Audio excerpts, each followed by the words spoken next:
जहां पर एनकाउंटर हुआ वहां पर एनडीटीवी की टीम पहुंची। जी हां, गरियाबंद जिले में सुरक्षा बलों और नक्सलियों के बीच जबरदस्त मुठभेड़ हुई, जिसमें नक्सलियों के शीर्ष नेता मोडेम बालकृष्ण समेत 10 नक्सलियों को सुरक्षा बलों ने ढेर कर दिया। जिस इलाके में ये मुठभेड़ हुई है, आज वहां एनडीटीवी की टीम पहुंची। पहाड़ों की चोटी पर बने जंगलों के बीच माओवादियों के ठिकाने और उन पर सुरक्षा बलों का कड़ा एक्शन आज हम आपको अपने कैमरे पर दिखाएंगे। देखिए नक्सलियों के मुठभेड़ वाले ठिकाने से हमारी ये ग्राउंड रिपोर्ट। माओवादियों के खिलाफ 2024 से लगातार फोर्स जो है वो आक्रामक रूप पे है और लगातार उन्हें सफलताएं भी मिलती दिख रही हैं। इसी सफलता में एक और बड़ी कड़ी जवानों को मिली है गरियाबंद के राजा डेरा के मतान के इलाके में, जहां 11 तारीख को जवानों और माओवादियों के बीच जो भीषण मुठभेड़ हुई, जिसमें एक सेंट्रल कमेटी और 2 एसजेडसी लेवल के जो माओवादी हैं उनके साथ कुल 10 माओवादी मार गिराए गए। बताया जाता है कि इन मारे गए माओवादियों पर करोड़ों रुपए के इनाम घोषित थे और कई बड़ी घटनाओं में उनकी संलिप्तता भी रही। इस वक्त हम उसी घटना की ग्राउंड रिपोर्ट करने जा रहे हैं और ये पहला पड़ाव है उस ग्राउंड रिपोर्ट का। ये जो गांव है इसका नाम राजा डेरा बताया जा रहा है। ये आखिरी गांव है और इसके बाद अगर आप देखें तो सामने खड़ी पहाड़ी है। बताते हैं कि इस पहाड़ी को ही पार करके दूसरी ओर हमें जाना होगा, तब जाकर हम उस ग्राउंड जीरो तक पहुंच पाएंगे जिस इलाके में वो पूरी मुठभेड़ हुई, जिसमें 10 माओवादियों को जवानों ने मार गिराया। इस दौरान जवानों को न केवल पहाड़ी की चुनौती, साथ ही साथ मौसम की चुनौती को भी फेस करना पड़ा था और यही वजह है कि एक जवान डिहाइड्रेट भी हो गया था। बताते हैं कि उसे भी हेलीकॉप्टर की मदद से ही वापस लाया गया। राजा डेरा गांव में जब हम पहुंचे हैं और यहाँ के ग्रामीणों से हम बातचीत करने की कोशिश कर रहे हैं तो यहाँ के ग्रामीण अभी भी दहशत ज़दा हैं और किसी ने भी कोई भी बात खुलकर बताने की कोशिश नहीं की। हर कोई कैमरे के सामने आने से डर रहा है और साथ ही साथ कोई भी घर से बाहर नहीं निकल रहा है। आप देखें हर घर में आपको लोग मिलेंगे, लेकिन ये लोग हमसे बात करने को तैयार नहीं है। दरअसल इन्होंने 2 दिन पहले इतनी फोर्स को इस इलाके में देखा और बताते हैं कि इसी इलाके में भी जब जनवरी के महीने में चलपति को मारा गया था तो वो भी इलाका कमोबेश इसी आसपास के ही इलाके में था, लगभग मुठभेड़ स्थल से 2-4-10 किलोमीटर के रेडियस में। तो 2 मुठभेड़ साल भर में इन गांव वालों ने 2 मुठभेड़ की गोलियां भी सुनी और अब हम आगे उस पहाड़ी को चढ़ेंगे और समझने की कोशिश करेंगे कि पूरी मुठभेड़ हुई कैसे। राजा डेरा से हम लगातार इन ऊंची पहाड़ियों को चढ़ते हुए आ रहे हैं और अब मतान गांव पहुंचेगा सबसे पहले और उस गांव के बहुत ही नज़दीक हैं। मैं लगातार इस पहाड़ी पर चढ़ते चढ़ते मुझे लगा दर्शकों को ये तस्वीर भी दिखानी चाहिए। दरअसल जिन चुनौतियों को आप खुद फेस करते हैं, मुझे लगता है उन चुनौतियों को फेस करके ही आप दूसरों की चुनौतियां भी समझ सकते हैं। तो आप सोचिए इस तरह की पहाड़ियों से होकर जवान जो है उस ऑपरेशन स्थल पर पहुंचे हैं और मेरे पास सिर्फ एक माइक है, एक छोटा सा बैग है, उसके बावजूद मेरे कपड़े का रंग पूरी तरह से बदल गया है पसीने से भीगने के बाद।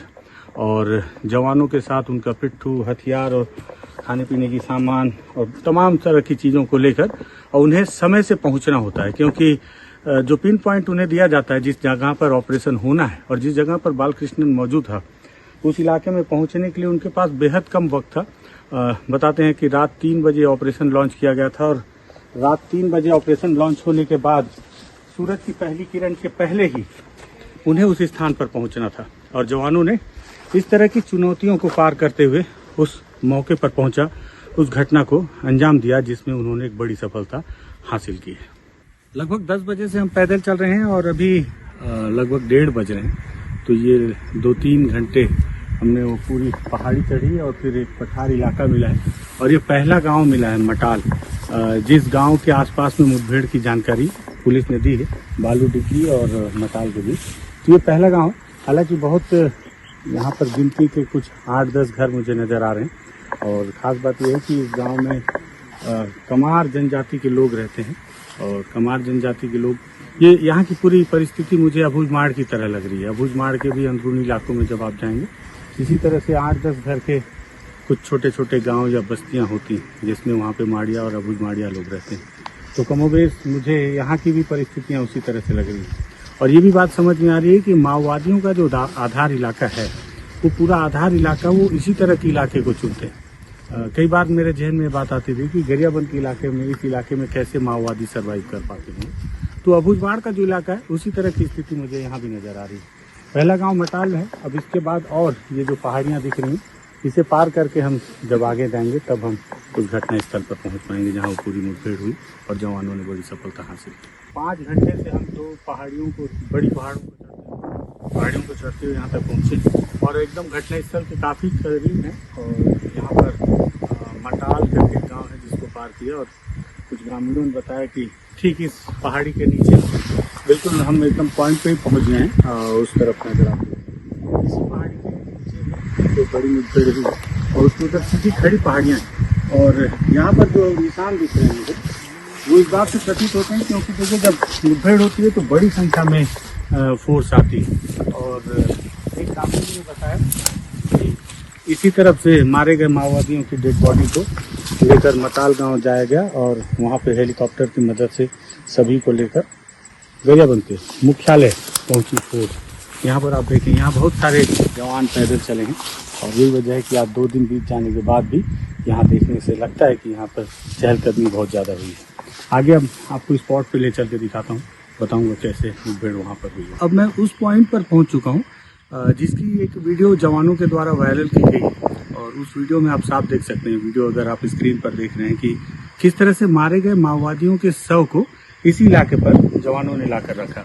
और दरअसल ये वही इलाका है, यहाँ पहुँचने के लिए 2 से 3 बड़ी पहाड़ियों को चढ़ना पड़ा और चढ़ने के बाद तब हम यहाँ पर पहुँचे। और यहाँ से ठीक कुछ ही फलांग की दूरी पर उड़ीसा राज्य की सीमा लग जाती है। और यही वजह है कि जो सेंट्रल कमेटी का जो माओवादी था बालकृष्ण और उसके जो साथी थे 2 DKSZC थे, वो सभी उड़ीसा की कमान उनके हाथ में थी और गरियाबंद के इलाके की भी इस पूरे उदंती जो उनका जो डिवीजन था वो डिवीजन उनके हाथ में था। और इसका एक निशान यहाँ पर भी दिखता है, एक साक्ष्य देखिए यहाँ पर बिल्कुल एकदम ताज़ा खून के निशान अभी भी आपको दिख रहे हैं। दरअसल जो मारे गए माओवादी संभवतः इस इलाके में ही यहाँ से लगभग 200-300 मीटर की दूरी पर ही ये पूरी मुठभेड़ हुई है। और आसपास जो गांव वालों ने भी बताया कि माओवादियों का ठिकाना इस इलाके में कुछ समय से बना हुआ था। फोर्स के पास भी जो इंटेलिजेंस की जानकारी थी और जो सूचना तंत्र के आधार पर जो उनके पास गोपनीय सूचना मिली थी कि लगातार इस इलाके में बालकृष्ण अपना ठिकाना बदल रहा है, बार बार मूव कर रहा है एक स्थान से दूसरे स्थान पर।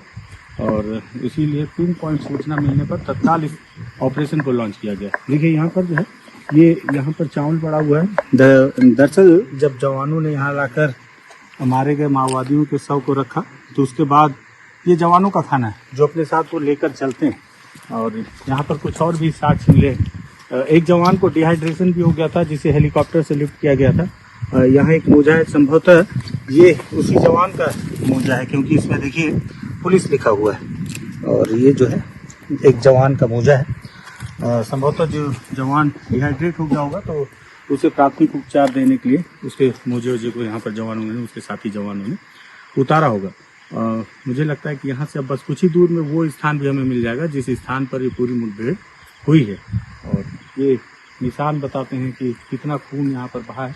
पूरे दिन की जद्दोजहद के बाद और पूरे दिन पसीना बहाने के बाद, कई बड़ी बड़ी पहाड़ियों को चढ़ने के बाद आखिरकार हम उस स्पॉट पे पहुंचे हैं जहाँ पे वाकई में जो असली मुठभेड़ हुई थी और जिस इलाके में बालकृष्ण और उसके 10 साथियों को, कुल मिलाकर 10 माओवादियों को मारा गया, जिसमें 4 महिला माओवादी भी थी।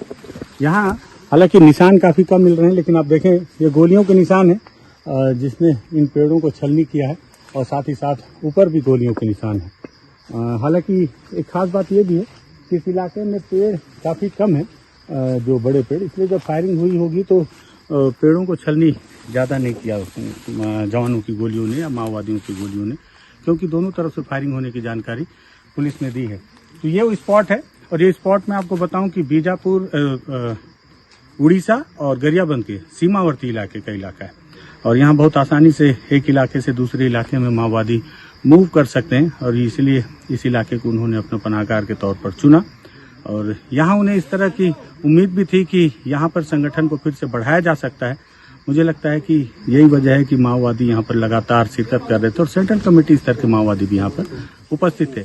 और भी कुछ साक्ष्य हैं वो भी दिखाता हूँ। ये वो इलाका है जिस इलाके में बालकृष्ण, सेंट्रल कमेटी और उसके साथ 2 SZC और 10 माओवादियों को फिर मारा गया।